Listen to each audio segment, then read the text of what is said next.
Le comité norvégien Nobel a décidé d'attribuer le prix Nobel de la paix 2012 à l'Union européenne.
Parmi les innombrables bobards des européistes, il y en a un qui est particulièrement intolérable, c'est celui selon lequel l'Europe, c'est la paix.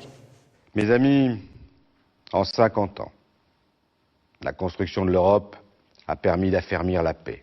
L'Europe, elle existe. Elle a permis un bien considérable, c'est-à-dire d'obtenir la paix. C'est-à-dire que si l'on n'avait pas touché à cette politique étrangère, comme elle se faisait depuis des siècles, eh bien, on aurait pris le risque de conflits dont certains se sont achevés dans des guerres terribles qui doivent appartenir au passé. Pour moi qui suis venu au monde adulte dans un climat d'horreur et de crime, c'est d'abord pour cela, je dis bien d'abord pour cela, que je veux l'Europe unie et que je la veux irréversible. Ça, c'est l'univers médiatique dans lequel nous vivons.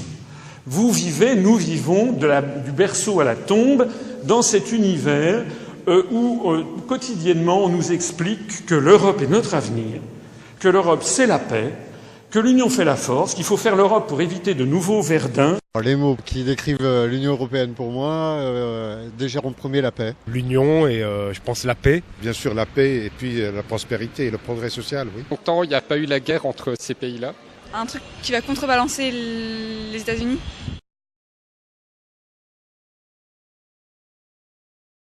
La question, l'argument l'Europe c'est la paix est utilisé comme l'argument suprême pour faire taire les opposants à la construction européenne, mais est-ce que c'est vrai? Il y a eu le blocus de Berlin en 1948, lorsque les troupes soviétiques ont encerclé Berlin-Ouest. Il n'y a pas eu de guerre mondiale lors du blocus de Berlin en 1948. Pourtant, tous les ingrédients étaient là. Le soulèvement à Berlin-Est en 1953, lorsque les troupes soviétiques d'occupation sont intervenues contre la population est-allemande, ce soulèvement à Berlin-Est a été écrasé par les chars soviétiques. Les pays occidentaux n'ont pas bougé. S'il n'y a pas eu de guerre mondiale lors du soulèvement de Berlin-Est en 1953, ça n'est pas grâce à la construction européenne, elle n'existait pas. L'insurrection en Hongrie en 1956, lorsqu'à Budapest, les Hongrois se sont révoltés, ce qui est une révolte ensuite qui sera matée dans le sang, il y aura plus de 20 000 morts. Il n'y a pas eu de guerre mondiale lors de l'insurrection hongroise en 1956, les pays occidentaux ne sont pas intervenus. Pourtant, la construction européenne, née avec le traité de Rome en 1957, n'existait pas. L'insurrection en Tchécoslovaquie en 1968 à Prague, qui a fait suite à ce qu'on a appelé le printemps de Prague, a été matée par non plus les troupes soviétiques, mais les troupes de l'ensemble du pacte de Varsovie. S'il n'y a pas eu de guerre mondiale lors de l'insurrection tchécoslovaque en 1968, la construction européenne, c'est vrai, existait. Elle était née avec le traité de Rome en 1957, mais elle n'avait mis sur pied qu'une politique agricole commune.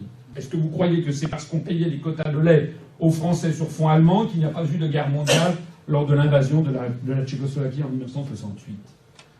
Alors pourquoi n'y a-t-il pas eu de guerre mondiale à tous ces événements? On est presque gêné de le dire. Mais si la guerre n'a pas éclaté en Europe de 1945 aux années 1990, la prétendue construction européenne n'y est strictement pour rien. La guerre qui menaçait de ravager l'Europe ne concernait pas l'Europe de l'Ouest. La guerre qui menaçait concernait les deux camps américains et soviétiques qui s'étaient partagés l'Europe après les conférences de Téhéran de 1943, de Yalta de 1944, de Potsdam de 1945. Et la raison pour laquelle il n'y a pas eu la guerre, c'est ça. Ça, c'est un Boeing B-747B muni de fusées décollant le 15 avril 1954. C'est un Boeing qui peut porter des bombes atomiques, des bombes nucléaires, des bombes A. S'il n'y a pas eu la guerre, c'est ça. Ça, c'est le test nucléaire de la première bombe thermonucléaire américaine sur l'atoll d'Eniwetok le 9 juillet 1956. On passe à, c'est plus la bombe A, c'est la bombe H. C'est 1000 fois, 10 000 fois ou 100 000 fois plus puissant qu'une bombe A. La bombe atomique sur Hiroshima et Nagasaki, c'est une bombe A. Là, on bascule dans l'ère thermonucléaire. S'il n'y a pas eu de bombe de guerre dans l'après-seconde guerre mondiale, c'est ça. Ça, c'est le premier sous-marin lanceur d'engins nucléaires, d'engins thermonucléaires. C'est le sous-marin USS George Washington, lancé le 9 juin 1959. J'aurais pu mettre des photos comparables du côté soviétique. S'il n'y a pas eu la guerre en Europe, c'est à cause de ça. M-A-D, MAD, ça veut dire fou en anglais. C'est Mutual Assured Destruction. La destruction mutuelle assurée. C'était le concept de la guerre froide, de la guerre entre le pacte de Varsovie et l'OTAN, avec de part et d'autre des États qui étaient gavés jusque par milliers de bombes thermonucléaires qui auraient rasé la planète. C'est l'équilibre de la terreur qui a fait qu'il n'y ait pas eu la guerre en Europe. Ça n'est absolument pas les directives sur le beurre de cacao ou la taille des sièges de tracteurs de la Commission européenne. Est-ce à dire qu'il n'y a plus de guerre? Écoutons ce que dit Mitterrand quelques semaines avant de mourir, après avoir été 2 septennats de suite à l'Élysée. La France ne le sait pas, mais nous sommes en guerre avec l'Amérique. Oui, une guerre permanente, une guerre vitale, une guerre économique, une guerre sans mort apparemment. Oui, ils sont très durs, les Américains. Ils sont voraces, ils veulent un pouvoir sans partage sur le monde. C'est une guerre inconnue, une guerre permanente, une guerre sans mort apparemment, et pourtant une guerre à mort. Alors ça veut dire quoi? Ça veut dire que les guerres de l'avenir sont différentes. Qu'actuellement, nous avons une guerre qui n'est plus une guerre avec des armes. C'est ça qu'a voulu dire Mitterrand, une guerre inconnue, sans mort apparemment. Ce sont des guerres par les médias, par l'intimidation et par la prise de mesures pseudo-techniques du style l'interdiction qu'une banque centrale finance les États, ou bien par des mesures de nature commerciale, par des mesures de libre circulation des capitaux. Ce sont des mesures techniques, financières, commerciales, qui échappent à 99% de la population. Et c'est là que se situent les guerres du troisième millénaire entre pays développés. Il y a bien entendu des guerres, aller en Irak ou en Afghanistan, ils savent ce que c'est encore que la guerre normale, enfin je veux dire la guerre avec des armes létales. Nous l'avons vu avec l'affaire en Irak au moment de cette guerre illégale déclenchée par la puissance américaine pour des raisons d'appropriation d'hydrocarbures. I went through the Pentagon 10 days after 9/11. I went downstairs, I was leaving the Pentagon, and an officer from the Joint Staff called me into his office and said, I want you to know, he said, sir, we're going to attack Iraq. And I said, why? He said, we don't know. He said, I said, well, did they tie Saddam to 9/11? He said, no. And then I came back to the Pentagon about 6 weeks later, I saw the same officer, I said, why haven't we attacked Iraq? We still going to attack Iraq? He said, oh, sir, he says, it's worse than that. He said, he pulled up a piece of paper off his desk. He said, I just got this memo from the Secretary of Defense's office that says we're going to attack and destroy the governments in 7 countries in 5 years. Seule la France s'y est opposée à l'époque, le fameux discours de Villepin à l'ONU en 2003. L'usage de la force ne se justifie pas aujourd'hui. Il y a une alternative à la guerre. Désarmer l'Irak par les inspections. De plus, un recours prématuré à l'option militaire serait lourd de conséquences. 2 États de l'Union européenne ont fait semblant de s'y opposer, c'est-à-dire l'Allemagne et la Belgique, et tous les autres étaient du côté américain. pour soutenir cette idée que Saddam Hussein avait des armes de destruction massive et qu'il fallait donc y aller mettre le holà. Le temps de la tromperie et de la cruauté est maintenant terminé. Saddam Hussein et ses fils doivent quitter l'Irak dans les 48 heures. S'ils refusent de partir, une action militaire sera lancée au moment que nous choisirons.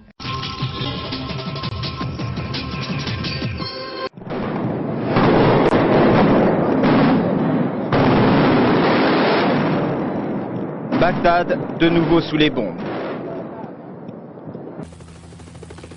La nuit du 26 février, 41 jours après le début de la guerre, les avions et les hélicoptères américains attaquent des milliers d'Irakiens, civils et soldats, en fuite vers le Koweït. Les cadavres ne seront jamais dénombrés. Les États-Unis sont accusés de crimes de guerre, mais l'affaire ne sera pas portée devant un tribunal international. C'est un pur scandale, puisque en réalité, on sait maintenant, les Américains eux-mêmes l'ont reconnu, qu'il n'y avait aucune arme de destruction massive en Irak. Colin Powell, pris en flagrant délit pour le mensonge le plus énorme, jamais débité devant les Nations Unies. We know that Iraqi government officials, members of the ruling Ba'ath Party, and scientists have hidden prohibited items in their homes. Moi, je me rappelle avoir vu Powell mentir à la télévision en montrant les histoires sur les armes de destruction massive. Je savais qu'il mentait, je voyais qu'il savait qu'il mentait. Je voudrais dire à tous ceux qui me disent que l'Europe c'est la paix de regarder un petit peu tout ceci, toutes ces photos plus épouvantables les unes que les autres, de ce crime de guerre que nous commettons en Afghanistan. Nouvelle bavure de l'OTAN en Afghanistan. Et elle est d'une ampleur sans précédent. Depuis des mois, 6 personnes ont été blessées, 14 civils ont été tués, dont une douzaine de très jeunes enfants. Dans ces voitures se trouvaient des civils afghans. Ils ont été les victimes collatérales et innocentes d'un bombardement visant des talibans. Dans l'est de l'Afghanistan, une frappe d'un hélicoptère de l'OTAN a causé la mort d'un enfant. Ça se passe en Afghanistan où 5 soldats américains sont accusés d'avoir délibérément tué des civils afghans qu'ils choisissaient au hasard. Sachez qu'en Afghanistan, des autorités locales affirment que 65 civils et 35 talibans ont été tués par des frappes aériennes. Ils auraient de plus conservé des trophées, des restes humains, des doigts et un crâne ont été retrouvés. Maintenant, les crimes de guerre, ça n'existe plus quand c'est commis par le camp occidental, ça s'appelle une bavure. Donc on voit se dérouler ici des horreurs, des escadrons de la mort, n'est-ce pas, qui posent en rigolant auprès de photos de cadavres d'adolescents afghans. Enfin, je vous passe ces détails absolument horribles.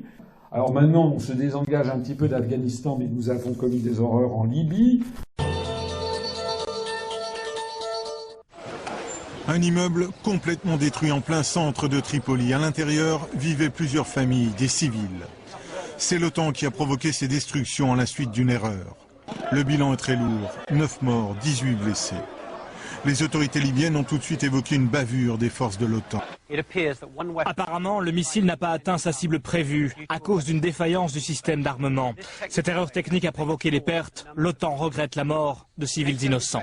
En ce moment, nous soutenons, en Libye, on a d'ailleurs fait venir des mouvements islamistes que l'on prétend combattre maintenant au Mali. Le quotidien britannique The Independent affirme qu'un raid de l'armée française mené contre des islamistes le 11 janvier dernier, le premier jour de la guerre, aurait tué 12 civils. On soutient en Syrie la désintégration du régime syrien pour transformer ça comme l'Afghanistan, comme l'Irak, comme le Soudan, comme la Libye. Maintenant, c'est le tour de la Syrie, c'est pour en faire des foyers de purulence. We're going to start with Iraq, and then we're going to move to Syria, Lebanon, Libya, Somalia, Sudan, and Iran. Pourquoi nous sommes rentrés dans l'OTAN? Parce qu'il y a l'article 42 du traité sur l'Union européenne, qui maintenant vise à devenir une espèce d'armée coloniale mondiale au profit de l'empire euro-atlantique. C'est comme ça que les choses se passent. Ce qui se cache derrière, c'est que ce sont les Américains qui en ont décidé ainsi pour faire coïncider le périmètre de l'Union européenne et de l'OTAN. 21 pays appartiennent à la fois à l'OTAN et à l'Union européenne. Mais leurs budgets de défense ne sont pas pour autant dédoublés. C'est dire combien la politique européenne de sécurité et de défense est imbriquée dans celle de l'OTAN et en dépend. Ce qui facilite on va dire le jeu, même si c'est un peu péjoratif, américain en Europe, c'est que l'Europe a démissionné. dans le domaine de la défense. C'est dans les années 90, en Croatie, en Bosnie et au Kosovo, que les répercussions de cette démission européenne ont pris une tournure tragique. 10 ans de guerre interethnique, 300 000 morts, 1 million de déplacés. L'Union européenne, c'est égal à l'OTAN, c'est égal à la subordination militaire et stratégique aux États-Unis. La subordination dans les faits, c'est l'Eurocorps, par exemple. L'Eurocorps, c'est cet embryon d'armée européenne avec 5 membres permanents, la France, l'Allemagne, l'Espagne, la Belgique et le Luxembourg. Jeudi 31 janvier 2013, cela fait quelques jours à peine que les hommes de l'Eurocorps sont rentrés d'Afghanistan. Alors, il vous suffit d'aller voir le site internet de l'Eurocorps. Ici, c'est une saisie d'écran. Et si vous voyez cette saisie d'écran, ben, vous serez saisi d'effroi. Parce que vous aurez Eurocorps, vous verrez A Force of the European Union and the Atlantic Alliance. Une force militaire pour l'Union européenne et l'Alliance Atlantique. C'est pas moi qui le dis, c'est écrit sur le site. L'avenir de l'Eurocorps, c'est plus d'interarmées et encore plus de multinationales, puisque nous attendons l'arrivée d'Américains et de Roumains.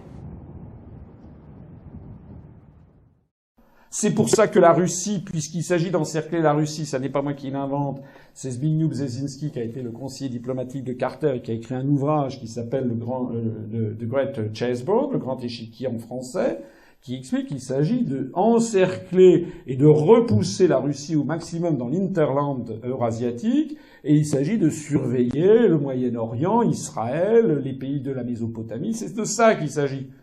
He said, and we've got about 5 or 10 years to clean up those old Soviet client regimes. Syria, Iran, Iraq, before the next great superpower comes on to challenge us. Ce qui se cache derrière, en fait, ce sont des appétits géopolitiques. En fait, c'est simplement parce que la Russie tient son rang, il va le tenir de plus en plus de grandes puissances, et s'oppose aux États-Unis d'Amérique. Un parfum de guerre froide entre la Russie et les États-Unis. Après les critiques très vives de Washington, Vladimir Poutine a comparé aujourd'hui l'Amérique à une forteresse et à un loup qui n'obéit qu'à ses intérêts. Le président russe estime aussi qu'une nouvelle course aux armements est engagée. Vladimir Poutine accuse les États-Unis d'encourager la contestation en Russie. Le Premier ministre russe a vivement réagi aux critiques américaines du déroulement des législatives de dimanche. Le candidat à la présidentielle de mars a prévenu l'opposition que tout débordement serait sévèrement réprimé. You know Putin well. You've met him more than any American. Do you think he is watching what is happening in Ukraine and thinking the West and the United States is doing this essentially as a way of surrounding Russia? I think he thinks that this is a dress rehearsal for what we would like to do in Moscow. C'est qu'en réalité, vous savez que je vous ai parlé de Brzezinski qui explique donc que l'encerclement de l'Union soviétique, de la Russie. L'autre théoricien, c'est Samuel Huntington, l'Américain, qui a dit que le monde devait s'orienter vers ce monde multipolaire dont on nous a bassinés, avec donc des grandes civilisations qui se partageraient la planète. C'est une vision criminelle, belliciste, raciste, religieuse, et qui est fondée, poussée par les Américains, dans une espèce de volonté de taxinomie délirante pour diviser le monde en quelques grands blocs. Premier bloc, celui qui est de couleur framboise écrasée, c'est le monde judéo-chrétien. Oh, comme par hasard, ce monde judéo-chrétien correspond pile poil à l'OTAN. Ça tombe bien. C'est la justification théorique de la mainmise des États-Unis sur l'Europe occidentale. La couleur en couleur pistache, c'est le monde latino-américain. Pourquoi n'est-il pas judéo-chrétien? On se le demande, mais non, on se le demande pas. C'est tout simplement parce que ce sont des gens qui détestent les Yankees, et donc on les a confinés dans un ghetto. Ici, le long du Rio Grande, j'ai déjà dit, on tire à vue sur les immigrés clandestins. Et puis après ça, vous avez les très très très méchants qui sont de couleur moutarde, ce sont les musulmans. Donc on a des schémas anthropologiques qui prévalent ça, mais les Américains s'en foutent, c'est pas le problème. Alors en plus de ça, on a mis là, après ça c'est la civilisation africaine. Dans l'esprit de celui qui a conçu ça, c'est évidemment l'absence de civilisation. On s'en fiche éperdument. Et puis alors on a mis l'Inde, La civilisation indienne, comme si l'Inde n'était pas un pays musulman, alors que c'est le deuxième pays musulman de la planète, le plus peuplé après l'Indonésie. Nous avons ici ensuite la civilisation dite confucéenne, c'est-à-dire chinoise et ses prolongements. La civilisation japonaise, que les Américains ont eu la gentillesse de considérer comme une civilisation à part. Et puis les deuxièmes très très méchants, qui sont couleur caca, eh bien, après la couleur moutarde, là, ce sont le monde orthodoxe. Ouh! Ils sont très très méchants aussi, il faut vraiment les repousser au-delà.